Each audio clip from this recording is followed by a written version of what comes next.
Hey guys, welcome back to Wrestling News 365. Hope everyone is doing very well. As always, there is a ton of news stories to get into today. So let's talk about WWE and let's talk about what everyone's talking about. As soon as yesterday I saw that there was going to be a quarterly earnings call or an investor call, whatever you want to call it, by WWE. As soon as I saw that, I went, here we go.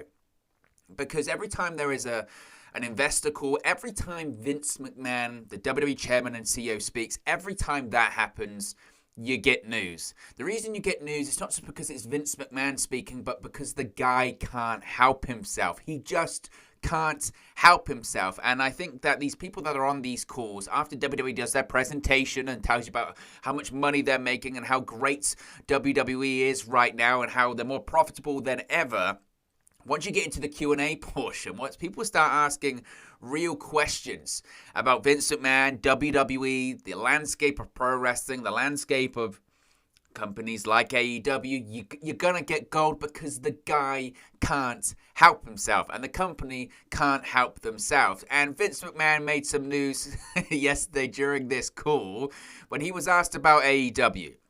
Now, WWE Chairman and CEO Vince McMahon does not see AEW as competition in the same way he once viewed WCW as competition to WWE. Now, Vince McMahon was asked about this during yesterday's WWE Q2 2021 earnings call with investors. Now, the caller noted that AEW seems to be making significant investments with their roster, and they are gaining in viewership, which they are, especially in the 18 to 49 key demographic. For instance, this past week, they did the best key demo that they've done in 2021 against strong competition like the Olympics, which was ongoing at the same time. So this caller asked Vince McMahon how WWE currently views AEW as competition and if he feels WWE needs to counter AEW's investments with their own additional roster investments, seeing how WWE and AEW could be competing for media rights in the future, or is this a case of, quote, rising tides lift all boats type of situation like there was back in the day in the Monday Night Wars between WWE and WCW. Well, Vince McMahon didn't hold back when he shot down the whole rising tides analogy. He said, quote, well, it certainly is not a situation where rising tides, because that was when Ted Turner was coming after us with all of Time Warner's assets as well. That was a different situation. It's my Vince impression. AEW is where they are. I don't really know what their plans are. All I know is what our plans are. I don't consider them competition in the same way that I would consider WCW back in the day. Not anywhere near close to that. And I'm not so sure what their investments are as far as their talent is concerned, but perhaps we can give them some more. Now, Vince McMahon didn't elaborate on what that final line is, but it's Vince McMahon being smart. That's what that is. That's Vince McMahon being smart. And this goes to show, because the proof is always in the pudding when it comes to television.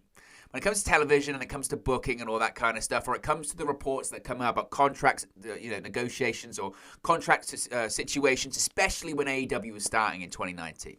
And I know sometimes I talk about WWE like this on these kind of videos, and you people just go, oh, another WWE basher. Oh, I'm not watching this guy's video. He's just bashing WWE. Or he don't like WWE. But you have to call it as you see it.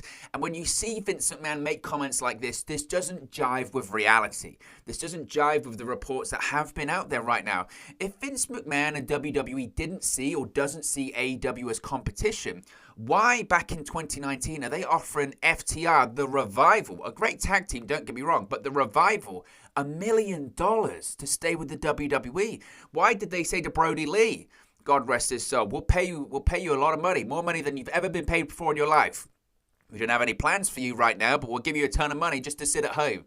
Why? Because they don't want them to go to AEW. You have Triple H saying to Brody Lee as well, we don't want it to be a situation where rats are jumping a sinking ship, and that kind of analogy. And Vince McMahon and WWE and the people on Twitter that, for whatever reason, are diehard supporters of WWE, they can say, WWE doesn't care, they don't pay attention, but they do. NXT was on Wednesday nights on the USA Network for about, 2 years, because they view AEW as competition. I don't care what people say, I don't care what Triple H says, We were on Wednesdays first on the network and all that kind of stuff. I don't care what they say because it's obvious what their intentions were. Their intentions were when it came to NXT, put them on Wednesdays, kill off AEW, make sure they can't get a good footing in the wrestling business. They're not successful. They won't be successful. They have low ratings. TNT cancel them and then they just fizzle off like all the other pro wrestling companies that have tried to compete with WWE over the years. That was the plan and it hasn't worked. It hasn't worked, and right now, and people are going to laugh at this, but right now, AEW has a ton of momentum with their product, with their programming, more momentum than they've ever had. You know, this past week, they got over 1 million viewers once again on TNT. I think that's the third straight week. They had the best demographic they've had in 2021, despite having competition from the Olympics. They've got great ticket advances in their events right now. They're going to sell out Arthur Ashe Stadium in New York. You know, they're going to be doing a ton of events in Chicago. They're just signing CM Punk and Daniel Bryan, which I know people won't say is a game changer, but it is. If Dynamite on Wednesdays right now is getting 1.1 million viewers consistently, Raw at its lowest a couple of weeks ago on that 5th of July episode drew 1.4 million viewers. You're talking about 300,000 viewers, the difference. Now, again, people will go, well, you know, Raw, a couple of weeks ago when Cena came back, and this week it was 1.9, 1.8, and yes, that's understandable, but you have to realize that at this point, we're talking about points now. Daniel Bryan and CM Punk, if they add 2-3 points to that rating, if they take that rating on Wednesday nights from a 1.1 to a 1.2 or 1.3 or even a 1.4, they're not that far behind WWE. And if you look at the directions that these programmings are going in, AEW's is going up. Raw's and WWE's is going down. Now, is Dynamite going to compete with SmackDown? No, they're not, because that's on Fox. That's on network television. That's pretty untouchable. But I think it's laughable. I think it's absolutely laughable that Vince McMahon and WWE would say, well, you know, they're not competition. We don't view them as competition, all that kind of stuff, because it's not true. Of course they do. And once again, and I'm really tired of this narrative as well, once again, it's this narrative of Ted Turner in the 1990s, WCW, they tried to come after us and all of our assets and all that kind of stuff. That whole narrative when it comes to WCW and WWE and the Monday Night Wars is so skewed at this point because WWE controls the narrative when it comes to that. Did WCW want to compete with WWE? Absolutely. Absolutely they did. Did they sign a lot of their top talent? Absolutely. They had a big checkbook and they brought a ton of talents over. But this idea that WWE is this little plucky company that could and WCW came after them just isn't true. And WWE has history of trying to sabotage other companies when they're trying to be on the way up. I don't, you know, I'm not going to knock them for doing that because that's competition. That's what the business is. But you have to remember the Nacho Man and the Huckster, those parodies that were airing on WWE television, right as Hulk Hogan and Randy Savage are going to make their WCW debut. WWE isn't innocent, that's my point, and they try and portray themselves like they are. Ultimately, this was an investor's call, this was an earnings call, and there are investors and people want to spend their money and buy WWE stock. Hardly Vince McMahon's going to come out and say, AEW's great, we're struggling, we don't know what we're going to do. Of course he's not going to say that. But it's just funny because you hear these calls and you get the last line when it comes to Vince McMahon of, well, perhaps we can give them some more talent. Already again, trying to stoke those fires, push that narrative of, well, we just make talent. We make all of these talents. We make all of these talents in WWE, and then they leave, and then they go elsewhere, and they make another company money. AEW's just signing WWE guys. Same with WCW. Oh, they're just signing WWE guys. Same with TNA. They're just signing WWE guys back in the day. It's all on us. We're the only company that can make stars, and that at this point, you know, it might have been true for WCW. It might have been true for TNA. It ain't true for AEW. It just isn't. People can point to Chris Jericho and Sting and Cody Rhodes and all that kind of stuff, but the world champion's Kenny Omega. You've got Hangman Page. You've got Darby Allin. You've got Sammy Guevara. You've got MJF. And again, this is what baffles me. Those people on Twitter that will go, well, they made cameo appearances in WWE before, so I don't know about that. Or they were in NXT before, so I don't know about that. Come on. Let's stop being ridiculous here. You know, you're looking for stuff that isn't there. So Vince McMahon, I think it's funny. I saw this and he knows what he's doing. He knows what he's doing. Every time he's asked about AEW on these investor calls, he always has a swipe. The fact we have a blood and guts match at AEW, at the blood and guts event, that's because of Vince McMahon. Vince McMahon said AEW, they're just blood and guts. They're just a blood and guts promotion. We don't do that here. Well, they've got an event, they had blood and guts, and they were the #1 show on cable on Wednesday nights because of what you said. So, of course, AEW is competition. Of course they are. That's why they're signing some of, WWE wanted to keep Daniel Bryan, right? They've lost Daniel Bryan. They can try and play up that, we didn't want to cave into this one and stuff. We don't want to do this. We don't want to do that. They lost Daniel Bryan to AEW. That's a fact. They lost Chris Jericho to AEW. That's a fact. They lost Jon Moxley to AEW. That's a fact. They wanted to keep those guys. And if they're not competition AEW, then I don't know what they are. It goes back to WWE considering themselves, we're not pro wrestling, we're sports entertainment. I don't think people are really caring that much about sports entertainment right now. Certainly not on Monday nights. So maybe that's why Vince McMahon says it. He just wants to get a reaction. I don't know. But when it comes to AEW, when it comes to the recent reported signings of Daniel Bryan and CM Punk, reportedly WWE's television partners Fox and NBC Universal, which of course is the USA Network as well, are reportedly not happy with CM Punk going to AEW. Now, as was noted previously on Fight for the Fallen this week on Dynamite, there were several strong teasers for CM Punk coming into the promotion. AEW, of course, has announced a special event for Chicago for the United Center, which, of course, is Rampage. A lot of people are saying it's been called the First Dance as well. That's where Punk is going to make his debut. I think it's most likely. Now, in an update, it was noted by Andrew Zarian of the Mat Men podcast that WWE's network partners are, quote, shocked at AEW pulling off the Punk deal. It was also noted that these network executives are often not pro wrestling fans and might not understand the inner workings of various industry happenings or why WWE would let someone like CM Punk go. It was also noted that WWE is not very concerned about the CM Punk signing with another promotion. WWE officials reportedly realized that Punk is a big signing for AEW, but they were not in talks for Punk to return. They do not see Punk signing with AEW as a hit to them. We'll touch on that in a second. That being said, WWE does see Daniel Bryan signing with AEW as a big hit. It was explained how everyone likes Bryan from kids to adults.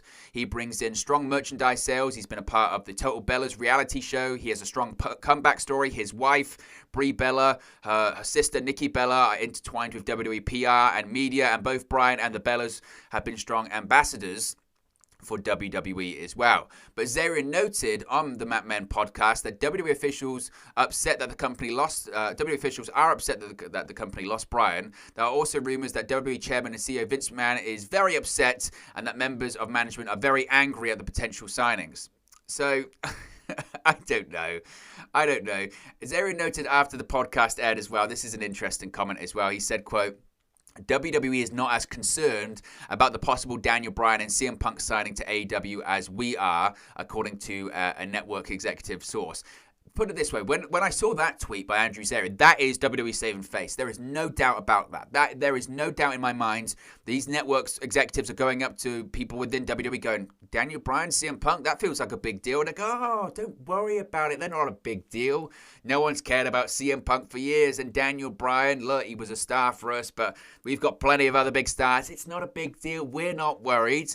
And these television executives looking at the ratings for Dynamite and looking at the ticket sales for Dynamite and AEW events, they're going, but it feels like that could be a big deal. Go, don't worry about it. Don't worry about it. And they shuttle them out the door. And as soon as they shut the door, they go, what are we going to do? Daniel Bryan left.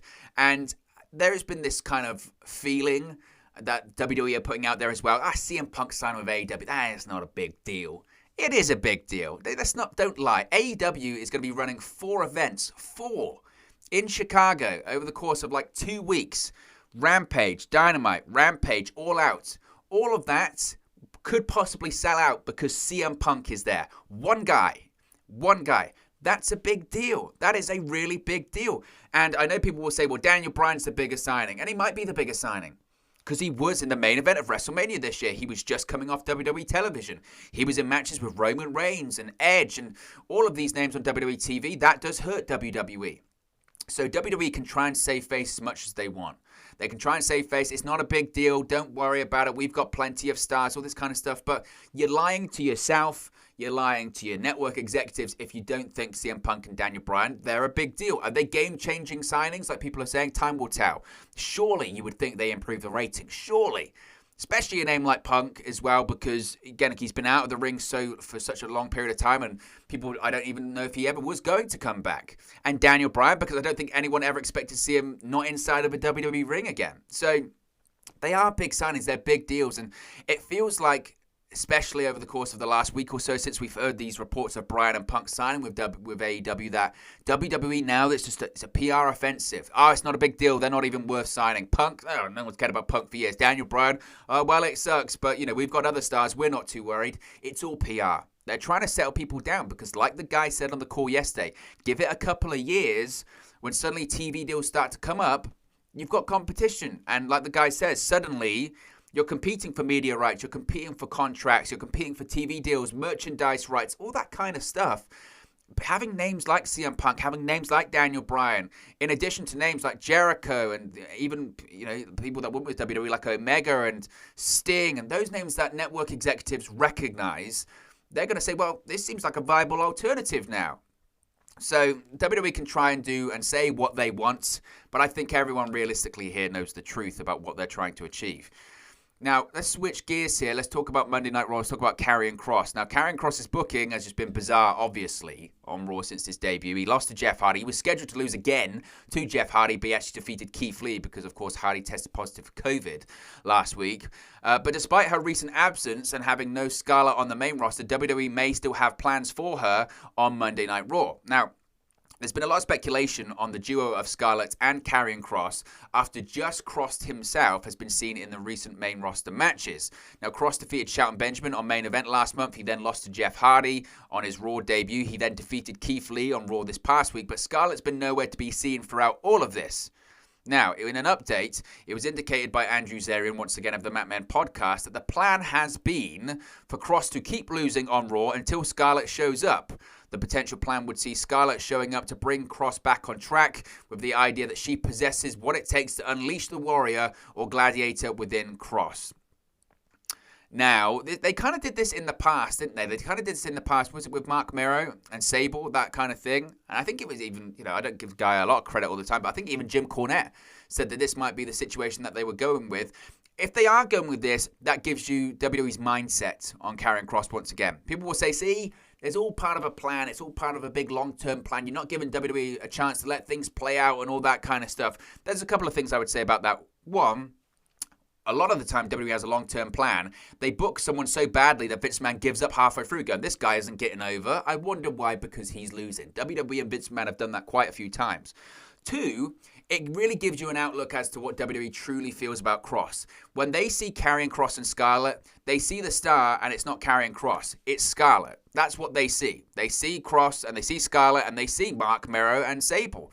They see Rusev and Lana. They see the guy. They see the manager, the valet, whatever you want to call it.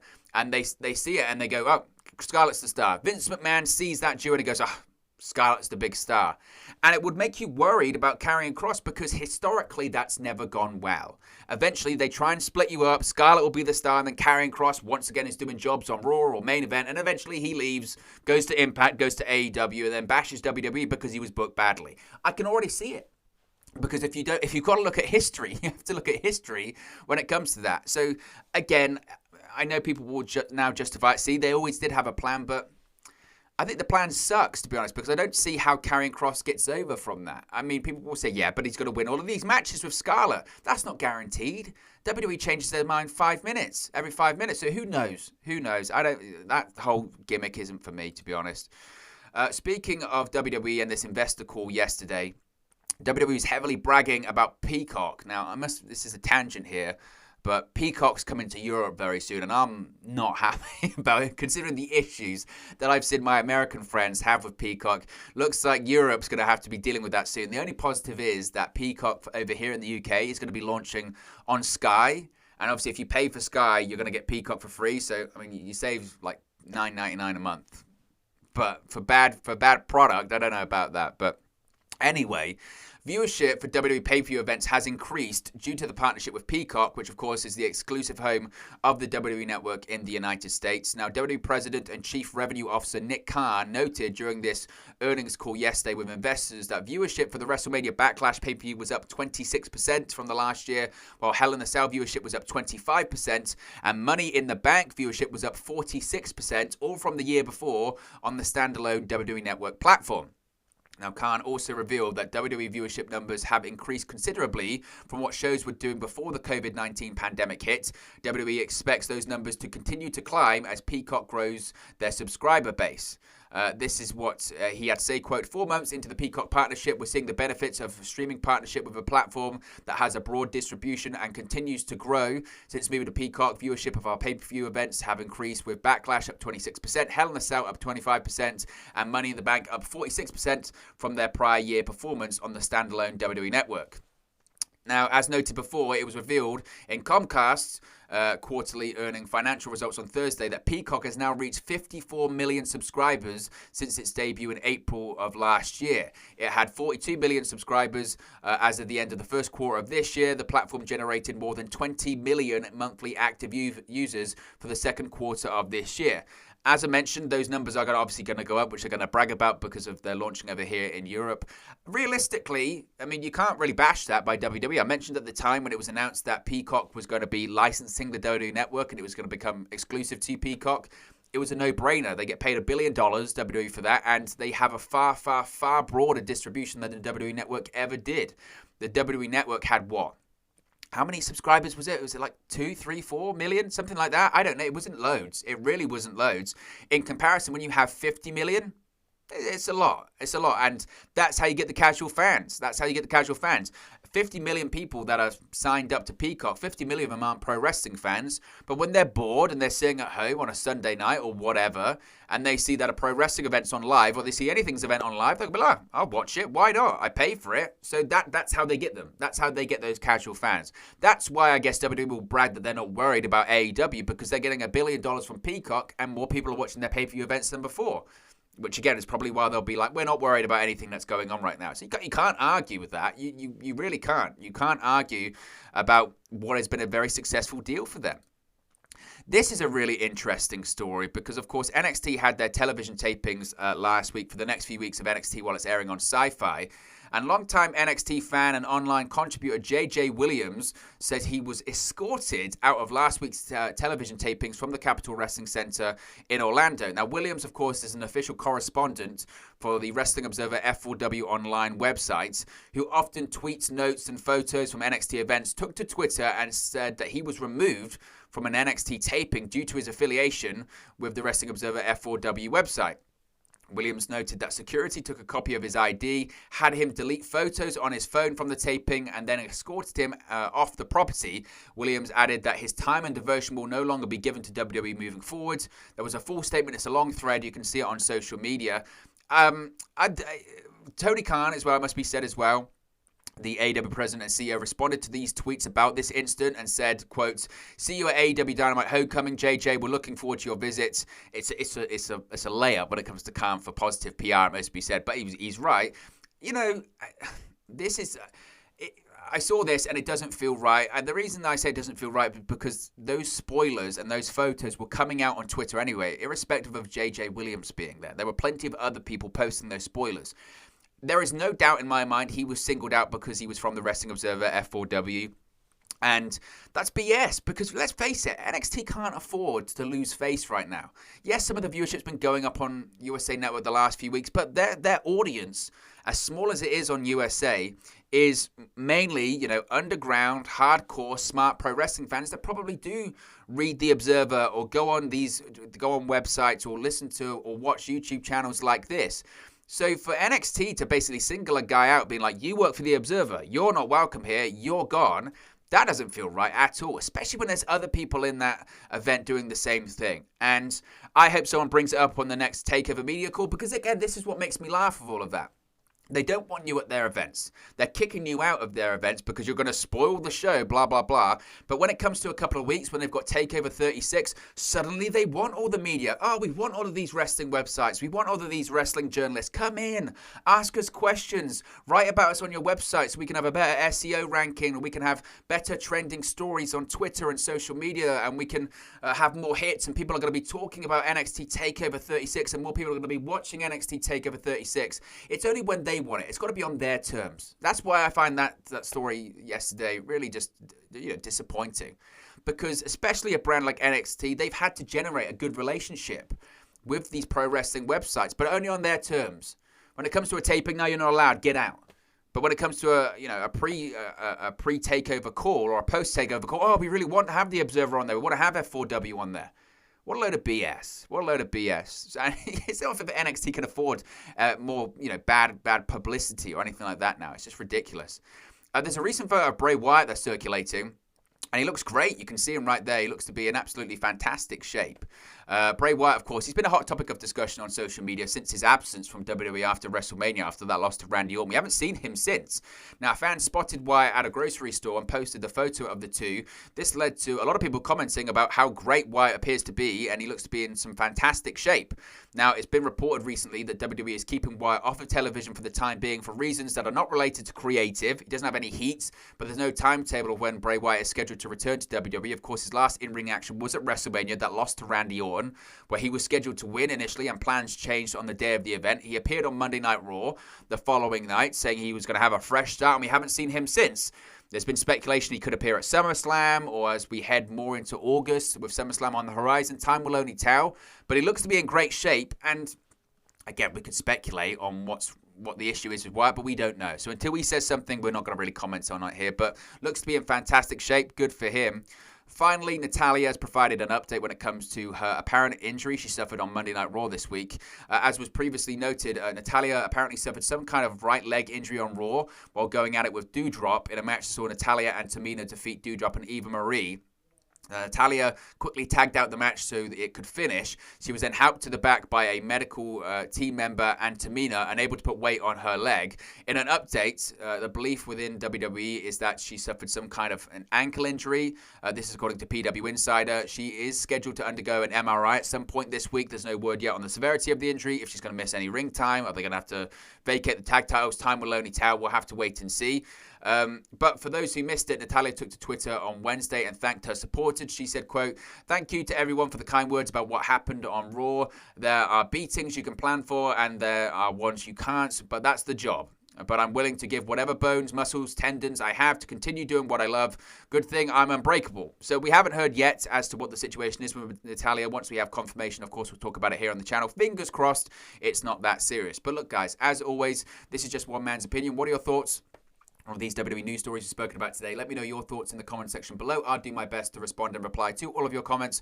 Really enjoy interacting with you guys, talking about WWE, AEW, Impact Wrestling, New Japan Pro Wrestling, all things pro wrestling here on the channel. So be sure to get involved in the community, drop a comment below. All opinions are welcome. If you have enjoyed this video, please do smash a like on the like button too. Really does help us out here on YouTube, gut the rankings, and get into people's recommendation feeds if they haven't seen our videos previously. But most importantly, if you haven't already, please do subscribe to Wrestle News 365. You can do that by clicking the bottom right hand corner of the screen right now, or if you wait a few seconds, there'll be a subscribe button at the end of this video along with another video for you to watch. Thank you very much for watching, listening, streaming, or have you come across this video today, and I'll speak to you again very, very soon.